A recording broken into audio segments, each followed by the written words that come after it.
بسم اللہ الرحمن الرحیم۔ عزیز طلبہ، السلام علیکم۔ امید ہے اللہ تعالیٰ سے کہ آپ سب خیریت سے ہوں گے۔ سب سے پہلے تو آپ سب کو نئے کلاس میں یعنی جماعت داہم میں خوش آمدید کہتا ہوں۔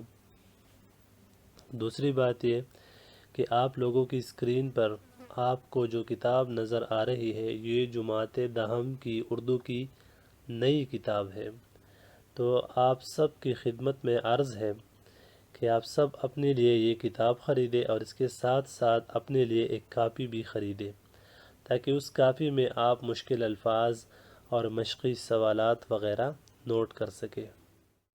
بسم اللہ الرحمن الرحیم۔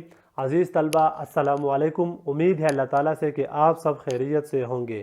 آج صفحہ نمبر 1 پر ہمارے سبق کا عنوان ہے شاہد احمد دہلوی، یعنی شاہد احمد دہلوی کی مختصر حالات زندگی ہم پڑھیں گے۔ سب سے پہلے عزیز طلبہ، اس سبق میں آپ لوگوں کے لیے جو نئے الفاظ ہیں، سب سے پہلے آپ لوگ وہ الفاظ سیکھیں جو آپ لوگوں کے لیے نئے ہیں۔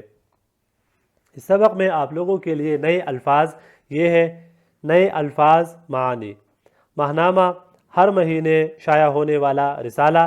ساقی، لفظ ساقی کا لفظی معنی ہے شراب پلانے والا، لیکن یہاں ہمارے سبق میں مراد شاہد احمد دہلوی کے رسالے کا نام ہے۔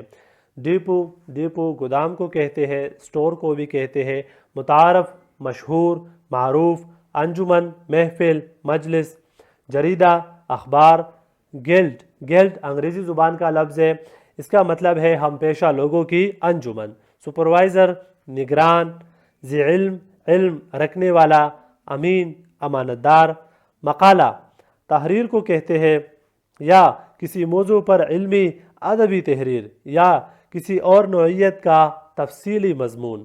ٹکسالی، رائج، مانا ہوا۔ ترویج، اشاعت کرنا، رائج کرنا، رواج دینا۔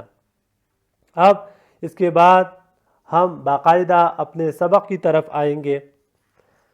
شاہد احمد دہلوی، ولادت 1906، وفات 1967۔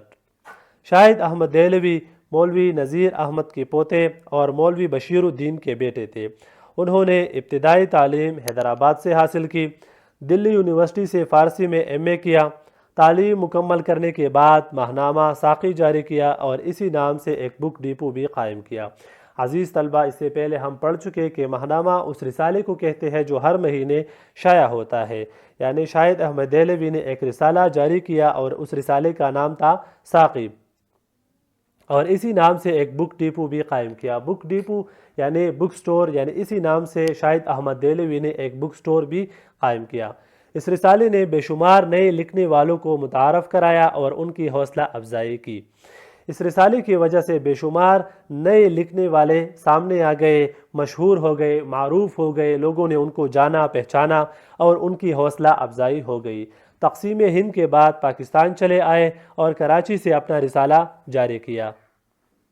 وہ ادبی تحریکوں اور انجمنوں میں بڑھ چڑھ کر حصہ لیتے تھے، یعنی ادب کے حوالے سے جو تحریکیں ہوتی تھی اور جو محفل ہوتے تھے اس میں شاہد احمد دہلوی بڑھ چڑھ کر حصہ لیتے تھے۔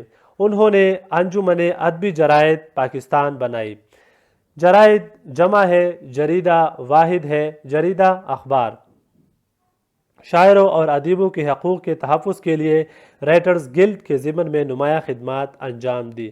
رائٹرز گلڈ ہم پہلے پڑھ چکے۔ گلڈ کا مطلب ہے ہم پیشہ لوگوں کی انجمن۔ یہ ایک انجمن قائم ہوئی تھی اور اس کا کام تھا شاعروں اور ادیبوں کے حقوق کا تحفظ۔ انہیں موسیقی سے بھی بڑی دلچسپی تھی۔ وہ ریڈیو پاکستان کراچی میں بحیثیت میوزک سپروائزر مقرر ہوئے۔ سپروائزر، نگران۔ اس سلسلے میں انہوں نے جاپان، تائی لینڈ، فلپائن اور ہانگ کانگ کے دورے بھی کیے، جہاں انہوں نے پاکستانی موسیقی پر لیکچر دیے۔ شاہد احمد دہلوی ایک ذی علم آدمی تھے۔ ذی علم، علم رکھنے والا، یعنی ایک عالم انسان تھے شاہد احمد دہلوی۔ وہ دراصل نذیر احمد اور بشیر الدین کی روایات کے امین رہے۔ امین، امانت دار، یعنی جس طرح ان کے دادا نذیر احمد اور جس طرح ان کے والد صاحب بشیر الدین عالم انسان تھے، اسی طرح شاہد احمد دہلوی بھی ایک عالم انسان تھے، یعنی انہوں نے اپنے خاندانی روایات کا پاس رکھا۔ انہیں دلی کی ٹکسالی زبان پر مکمل عبور حاصل تھا۔ ٹکسالی رائج مانا ہوا، یعنی دلی میں اس وقت جو زبان رائج تھی اس زبان پر شاہد احمد دہلوی کو مکمل عبور حاصل تھا، مکمل کمانڈ حاصل تھا اس زبان پر۔ ان کی تصانیف کی تعداد 50 کے قریب ہے، شاہد احمد دہلوی کی کتابوں کی تعداد 50 کے قریب ہے۔ ان کے بعض مقالات نے دلی مرحوم کو زندہ جاوید کر دیا، یا ان کے بعض مقالات ایسے ہیں، ان کی بعض تحریریں ایسی ہیں جنہوں نے دلی مرحوم کو زندہ جاوید کر دیا۔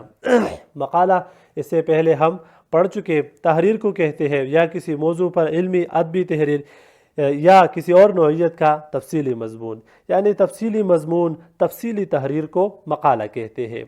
دلی مرحوم کو زندہ جاوید کر دیا، یعنی دلی جو تباہ و برباد ہو چکا تھا، اپنے تحریر کے ذریعے شاہد احمد دہلوی نے ان کو زندہ جاوید کر دیا۔ اپنے رسالے کے بعض خصوصی شماروں کے ذریعے اردو ادب کی ترویج میں بھرپور حصہ لیا۔ اپنے رسالے کے بعض خصوصی شماروں یعنی خصوصی ایڈیشن کے ذریعے اردو ادب کی ترویج میں بھرپور حصہ لیا۔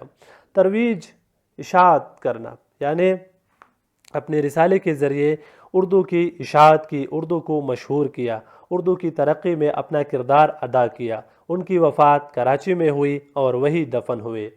تصانیف: دلی کی بپتا، گنجین گوہر، سرگزشت روس، اندھی گلی، دان کا گیت اور پاکستانی موسیقی۔